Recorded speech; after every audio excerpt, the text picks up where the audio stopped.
You have nothing to be ashamed of, Clara. This wasn't about your talent. That was how Harold started. No greeting, no build-up. Just a carefully softened punch to the gut. I sat across from him in his glass-walled office, the fake leather chair under me squeaking every time I shifted. I didn't say a word yet. I was still trying to decide if I wanted to scream, cry, or laugh. I want you to know, he continued, folding his hands on the desk like he was offering sage wisdom instead of gutting me. You're one of the most technically brilliant people I've worked with. That's when I knew it was going to be bad. Compliments like that always came before a letdown. But, Harold added, leaning forward with that overly concerned tilt of his head, we just didn't feel like you were the right fit for the lead architect role. There it was, the blow, and it landed harder than I expected. My name is Clara Hughes.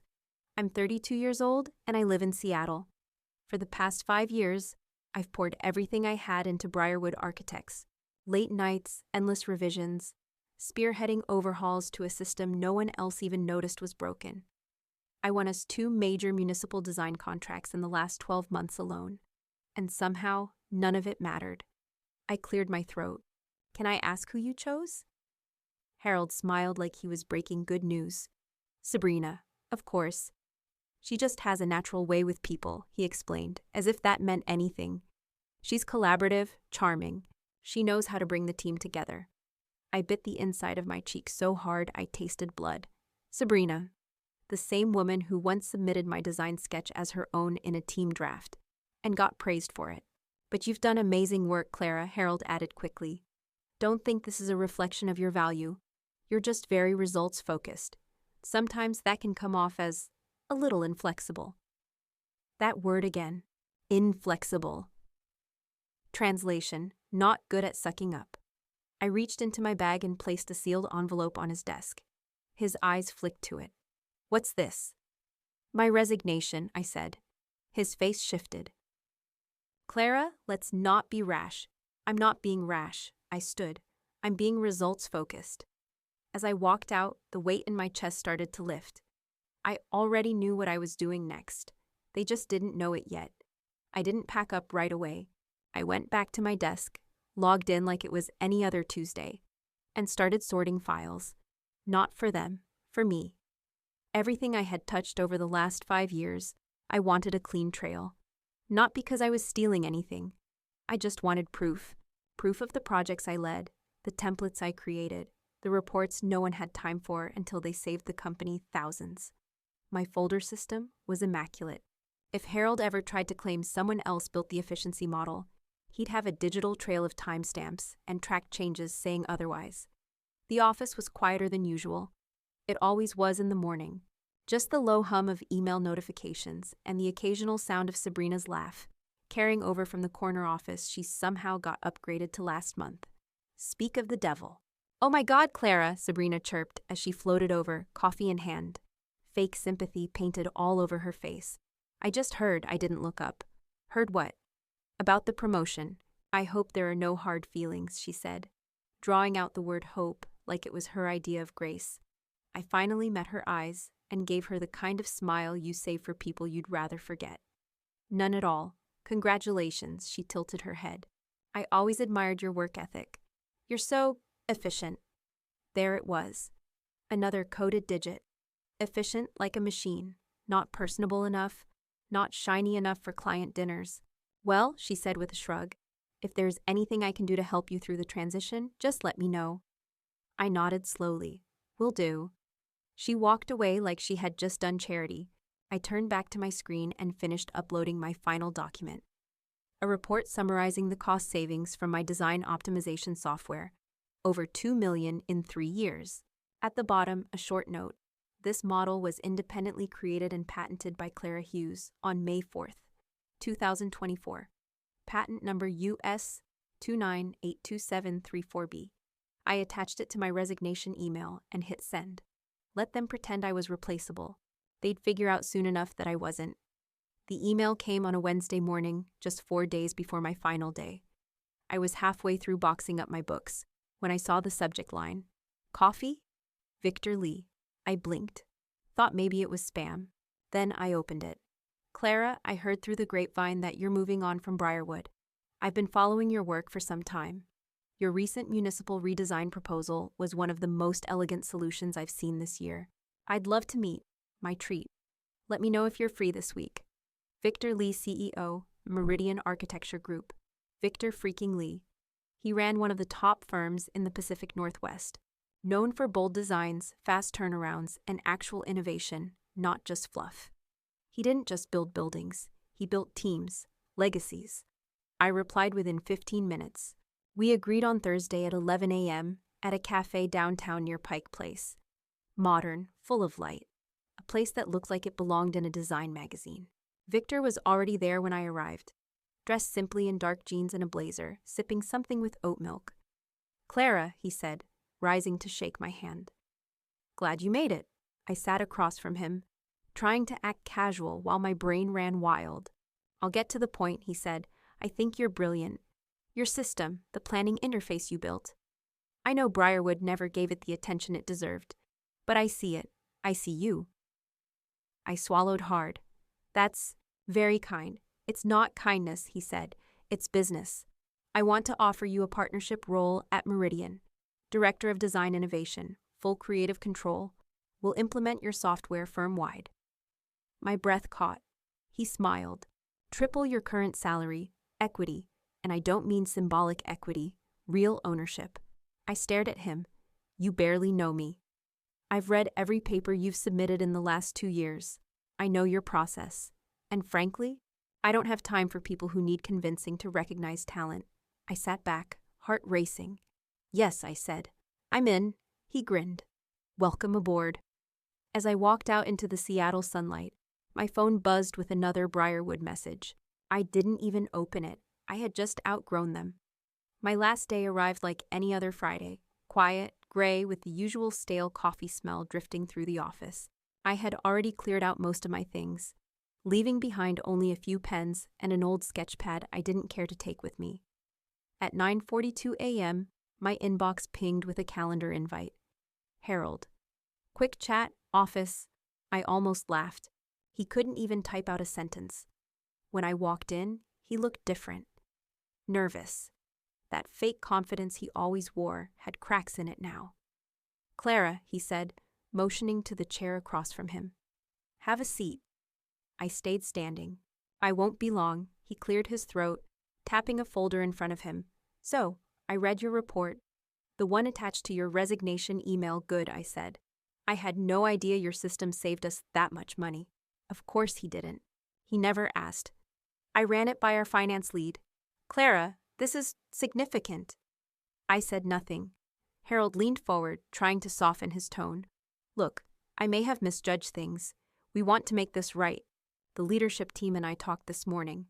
We'd like to offer you the lead architect role, with a salary adjustment, retroactive to last quarter." My eyebrows lifted slightly. "You're offering me the job you already gave Sabrina." He shifted in his seat. "Her role would change? We're willing to restructure. This is a win-win." I smiled, but it didn't reach my eyes. "You didn't value my work until I was out the door." "That's not fair," he started, but I raised a hand.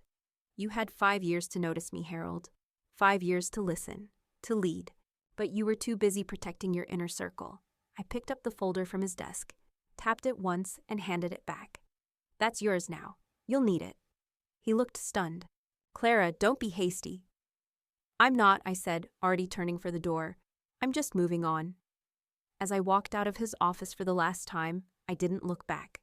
Some doors aren't meant to stay open. The elevator dinged open with a quiet chime, and there it was, my name, Clara Hughes, Director of Design Innovation, etched in clean silver on frosted glass. My office. I stood there for a moment, just taking it in. The light streaming through the tall windows, the custom walnut desk already set up with dual monitors, a smart whiteboard lining the back wall, fresh flowers in a vase, orchids, my favorite. Meridian didn't just make promises, they followed through. I stepped inside and ran my hand along the edge of the desk, still not quite believing it. Less than 2 weeks ago, I was sitting across from Harold, swallowing the bitterness of being passed over. Now I was exactly where I belonged. Ready for the tour? I turned to see Victor leaning against the doorframe, holding 2 coffees. He handed me one. They spelled your name right this time. I laughed. That's a first. He smiled and led me through the halls. Everyone's excited to have you on board. We've already briefed the senior team about your system. They're eager to start onboarding with it. The tour ended in a spacious open-concept conference room, already buzzing with quiet chatter.